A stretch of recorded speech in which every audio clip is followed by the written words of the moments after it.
मुझे उस पर ज्यादा टिप्पणी नहीं करना है, लेकिन इतना जरूर बताऊंगा कि आज से 30-32 साल पहले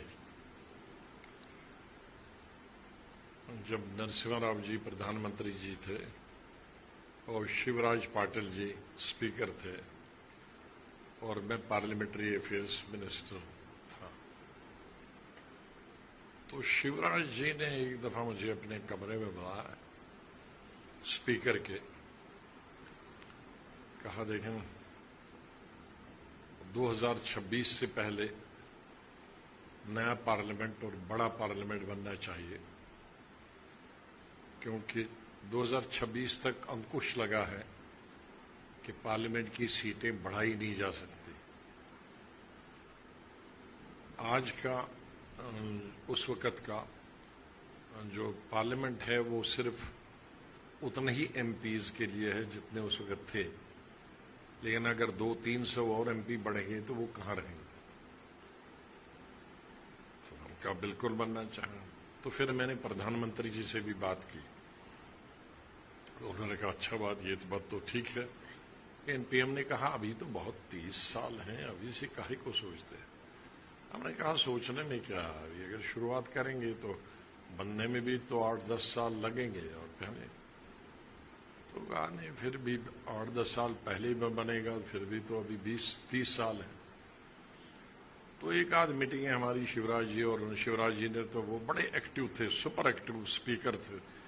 मैंने आज तक उतना एक्टिव स्पीकर और बड़ा कंस्ट्रक्टिव और डेवलपमेंटल माइंडेड स्पीकर कोई नहीं देखा। उनके पीरियड में पार्लियामेंट में सेंट्रल हॉल के बाहर लॉन बहुत सारे स्टैचूज लगे लीडरों के, सभी पॉलिटिकल पार्टीज, कोई भेदभाव नहीं रखा उन्होंने।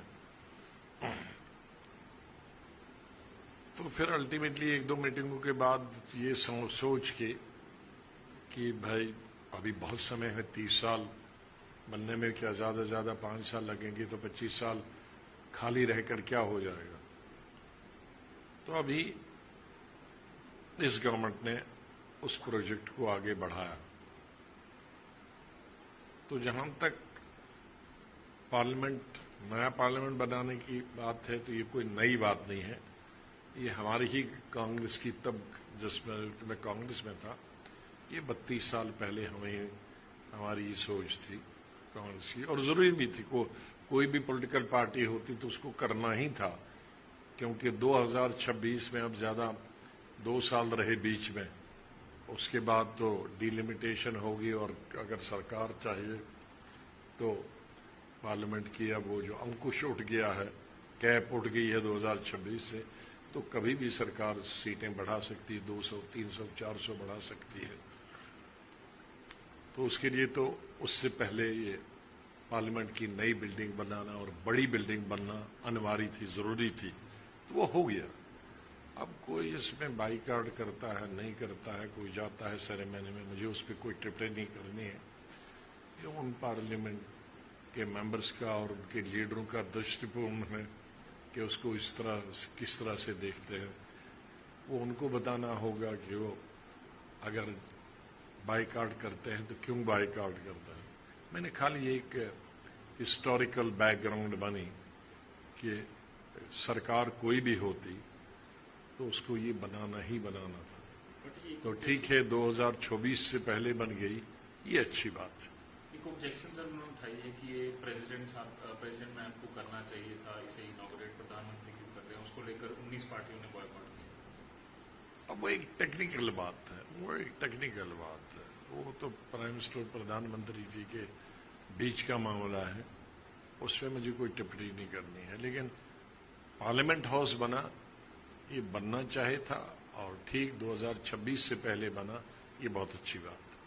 सर जिस तरह से कुछ अपोजिशन पार्टीज अभी इकट्ठी हो रही हैं, उस पर कुछ आप कहना चाहेंगे? अच्छी बात है, बहुत पहले होना चाहिए था, नहीं होती है, खाली कहती है, और जिस वक्त इकट्ठे होता फिर खिसक जाती है। देख रहे हैं अरविंद केजरीवाल के नजदीकी काफी पार्टी से जो मिल रहे हैं दिल्ली में, बंगाल में मुलाकातें। हाँ, ऐसी मुलाकातें बहुत पहले भी हुई है। ये बीच में 2 महीने के लिए एक फैशन चलता है, फिर बंद हो जाता है। लेकिन एक प्रैक्टिकल एफर्ट करनी चाहिए, मुझे उसमें कोई आपत्ति नहीं। जम्मू कश्मीर में अकाली दल का क्या स्टैंड है उस पर? देखिए, देश के लिए ये बहुत बड़ी खुशी की बात है कि देश को नई पार्लियामेंट की बिल्डिंग जो है वो मिलने जा रही। तो श्रोमणी अकाली दल का तो ये फैसला है कि श्रोमणी अकाली दल उस सेरेमनी में जाएगा। हमारे अध्यक्ष सरदार सुखबीर सिंह बादल साहब, हमारे जो नेता हैं वो उसमें हाजिर होंगे, क्योंकि जो इशू बनाए जा रहे हैं उसमें कोई दम नहीं है। इलेक्टेड गवर्नमेंट है, देश के प्राइम मिनिस्टर हैं, अब देश की सरकार ही तय करती है कि किसने इनॉग्रेट करना। जो लोग आज ये इशू बनाने की कोशिश कर रहे हैं कि राष्ट्रपति को सम्मान नहीं दिया जा रहा, तो उनको अपना इमरजेंसी का जमाना याद करना चाहिए। संविधान का कितना सम्मान उन्होंने किया था और उनके टाइम पे जो है राष्ट्रपति का कितना सम्मान होता था। और ये जो आम आदमी पार्टी कह रही है कि राष्ट्रपति का सम्मान होना चाहिए, तो मैं केजरीवाल साहब से पूछना चाहता हूं कि जिस दिन पंजाब भवन चंडीगढ़ में राष्ट्रपति जी आए थे तो आपके मुख्यमंत्री कहां थे? हमारे गवर्नर साहब को खड़े होकर कहना पड़ा कि ये गलत है कि चीफ मिनिस्टर को आना चाहिए था, ये रिस्पेक्ट का सवाल होता है। तो हमारे चीफ मिनिस्टर गैर हाजिर थे। तो जब आप स्टेट में आते हैं राष्ट्रपति, तो तब तो अपना चीफ मिनिस्टर जो है आपका वो उसमें हाजिर नहीं होता, तो तब रिस्पेक्ट कहां जाती है राष्ट्रपति की? जब आप गवर्नर को गालियां देते हैं, उनके अगेंस्ट ट्वीट करते हैं, उनसे क्वेश्चन पूछते हैं कि आप कौन होते हो पूछने वाले, तो गवर्नर साहब भी राष्ट्रपति के नुमाइंदे हैं। इसलिए ये ठीक है, इलेक्शन का साल है, वो अपने अपने इशू पार्टियां बढ़ा रही हैं, लेकिन ये देश का एक बड़ा काम हुआ है। देश को अपनी पार्लियामेंट जो है पहली बार अपनी आप बनाई है, तो उसमें खुशी से सबको शामिल होना चाहिए। इसमें तो कोई इशू बनाने की बात नहीं है। क्या कारण लगता है कि ये इशू बनाया जा रहा है? कई जना इलेक्शन है, आप कह रहे हैं, या और भी या ओपोजिशन का काम है कि ओपोजिशन नहीं, पहले तो पार्लियामेंट अब नजदीक आ गई है, तो वो अपनी अपनी पोजीशंस लेने की पार्टियां कोशिश कर रही हैं। तो दूसरा, काफी लोग अब जिस तरीके से देश में माहौल बना हुआ है उससे भी कुछ लोग परेशान हैं, तो वो अपना एजेंडा लेके काम कर रहे हैं। जब कोई सेंटर के खिलाफ इशू होता है हम बोलते हैं, लेकिन ये कोई इशू नहीं है। यहाँ ये एक कॉमन देश का इवेंट है, तो इसमें सबको पार्टिसिपेट कर लेना चाहिए। जब कोई इशू होगा हम पहले भी बोलते हैं। आप बीजेपी के खिलाफ बोलते हैं।